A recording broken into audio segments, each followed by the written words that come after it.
Hello again, YouTube. Today was a great mail day. A package from Catalyst Machine Works showed up. Let's see what's inside.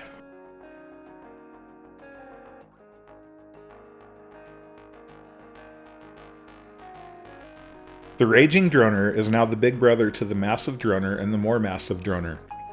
I have been looking forward to getting this frame since I simply love flying the smaller versions. This video will quickly discuss assembly of the frame without any electronics and my first impressions of it. Let's get started. The frame did not come with the orange canopy. There are different styles and colors to choose from where you can build the frame without one.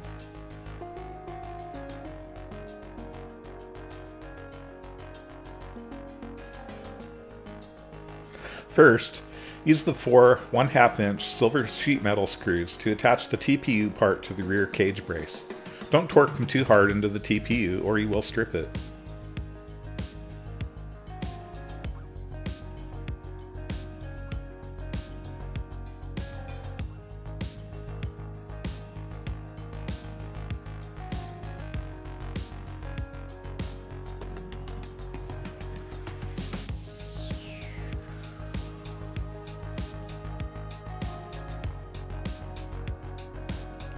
Push the antenna tubes into the TPU part.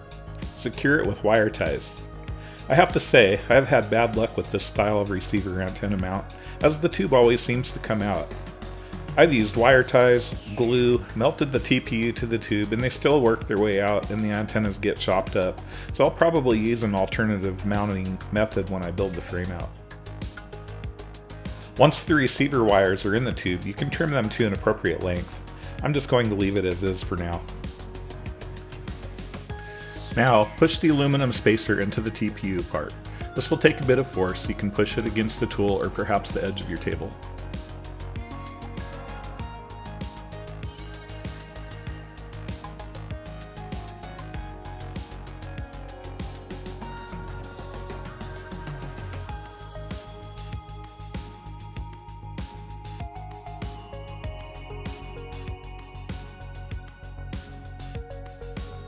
This frame uses several different screw sizes. Having a ruler around to verify the length is a good thing. Here's the first big gotcha when building this frame. The bottom plate is not symmetrical as it is on the other frames that use a similar plate. There is a side that has a smaller radius and a side with a larger radius. The side that has the larger radius needs to be oriented towards the front of the craft.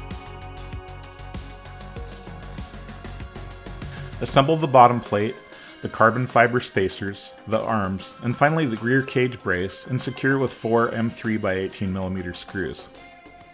When you have a Raging Droner, you will find that the tolerances on the holes are extremely tight, so you may have to thread the screws through with your tool.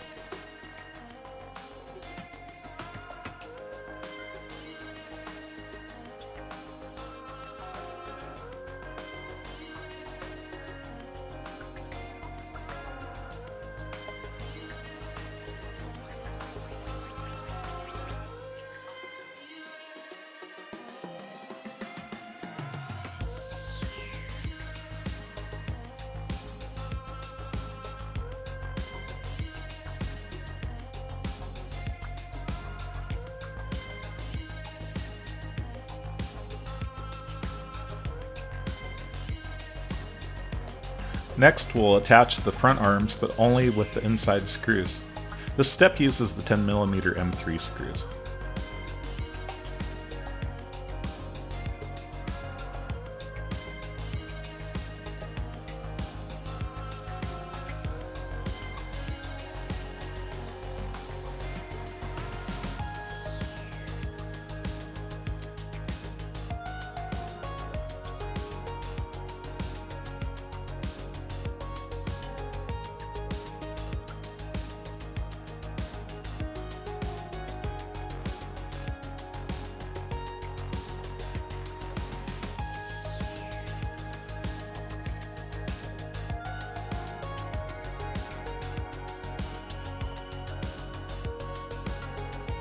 Slide together the cage plates with the front cage brace and the front arm brace.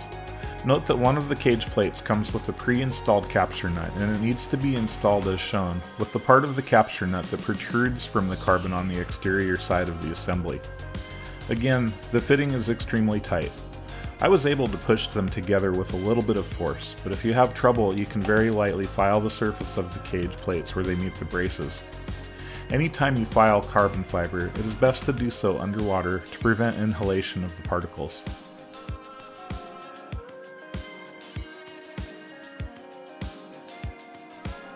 The upper assembly slides onto the lower assembly and is first attached using the M3 by 27mm screw and an M3 washer.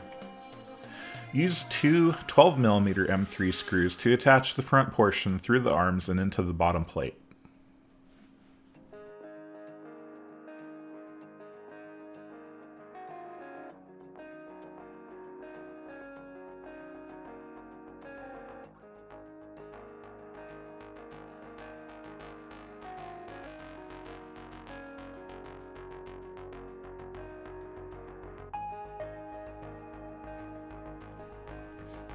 Next, install the 19mm knurled aluminum standoffs. Use M3 by 8mm screws when attaching them.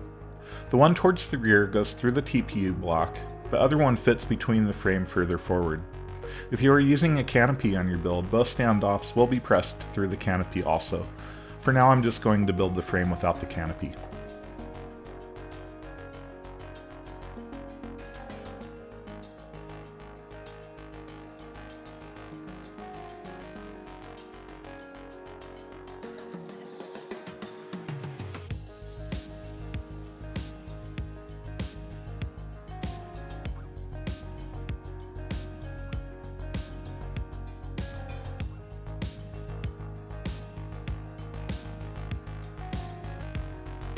If you are installing a canopy, the assembly is mostly obvious. The front portion is secured with the two small sheet metal screws. The rear portion is attached via the knurled standoffs we previously installed. Putting it all together can be a bit fiddly, but it isn't too difficult. One thing that I really like is that there is space in the canopy to hold a typical receiver. I'm fitting an XM Plus into mine. There are also holes towards the front and the back to feed the wiring for the receiver through.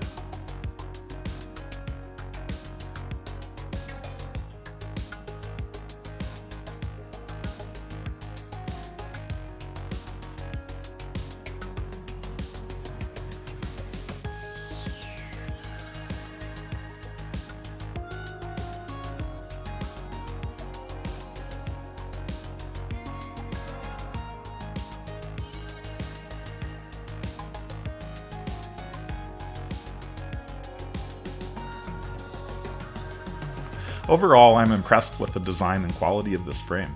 As usual, the Catalyst MachineWorks frame builds can be a bit fiddly, but they are definitely worth the effort. As far as accessibility for working on the quad after it's built, it is still definitely more difficult to work on than something like my other current project, the Armitant Marmot, but it is substantially easier to work on than the America frame.